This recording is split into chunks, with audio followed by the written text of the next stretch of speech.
প্রতিদিনই বাড়ছে হামে আক্রান্ত শিশুদের মৃত্যুর মিছিল। গত এক মাসে মারা গেছে 2 শতাধিক শিশু। জ্বর, নিউমোনিয়া, ডায়রিয়া, গায়ে র্যাশের এমন লক্ষণ নিয়ে হাসপাতালে আসছে শিশুসহ বিভিন্ন বয়সী মানুষ। আক্রান্তদের স্বজনরা বলছেন সন্তানদের নিয়ে দিশেহারা অবস্থা তাদের। এখন হাম নিয়ন্ত্রণে সরকারের সবচেয়ে বেশি গুরুত্ব দেওয়া উচিত।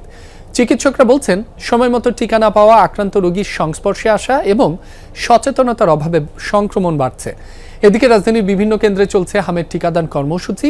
20 এপ্রিল থেকে সারা দেশে শুরু হবে ভ্যাকসিনেশন।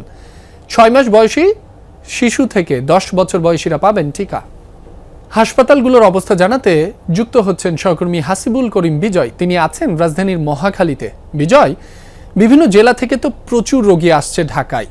বাড়তি রোগীর চাপ সামাল দিতে হাসপাতাল কর্তৃপক্ষ কি ধরনের ব্যবস্থা নিয়েছে? গত 24 ঘন্টায় এই মহাখালী ডিএনসিসি হাসপাতালে মোট রোগীর সংখ্যা, হামে আক্রান্ত রোগীর সংখ্যা 121 জন এবং মোট ভর্তি আছে 420 জনের মতো আমরা তথ্য পেয়েছি। এবং এখানে আসার পরে আসলে অনেক রোগীর সাথেই কথা হয়েছে।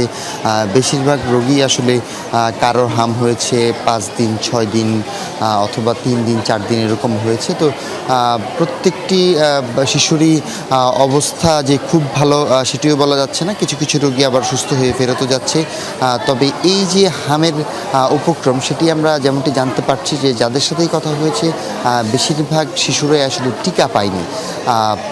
অনেকের জন্মের পরেই আসলে যে টিকাটি পাওয়ার কথা ছিল সেটি দিয়েছে, কিন্তু দ্বিতীয় যে ডোজ সেটি পায়নি। আবার অনেকে বুস্টার ডোজ যেটি গত বছর দেওয়ার কথা ছিল সেটি মিস হওয়ার কারণেও হয়তো এই হামের উপক্রমটা বেড়েছে, এমনটাই আমরা জানতে পেরেছি। তবে আমি যদি একটু স্বাস্থ্য অধিদপ্তরের তথ্য একটু জানাতে চাই, দেশের হাম উপসর্গ নিয়ে গত 24 ঘন্টায় 8 শিশুর মৃত্যু হয়েছে এবং এর মধ্যে 2 শিশুর মৃত্যুর বিষয়টি নিশ্চিত করেছে স্বাস্থ্য অধিদপ্তর এবং বাকি 6 শিশুর হামের উপসর্গ নিয়ে মারা গেছে, এমনটাই আমরা জানতে পেরেছি। এবং 15 এপ্রিল সকাল 8টা থেকে আজ 16 এপ্রিল অর্থাৎ গতকাল 16 এপ্রিল পর্যন্ত এই তথ্যটি আসলে দিয়েছে। এবং এই সময়ে হামের উপসর্গ নিয়ে দেশের বিভিন্ন হাসপাতালে ভর্তি আছে মোট 811 জন, আর নিশ্চিতভাবে হামে শনাক্ত হয়েছে 92 জন শিশু। তো সব কিছু মিলিয়ে যদি রাব্বি বলি যে হামের পরিস্থিতি কিন্তু প্রায় মহামারী আকার ধারণ করেছে এমনটি বলা যায়। এবং দেশের বিভিন্ন জায়গা থেকে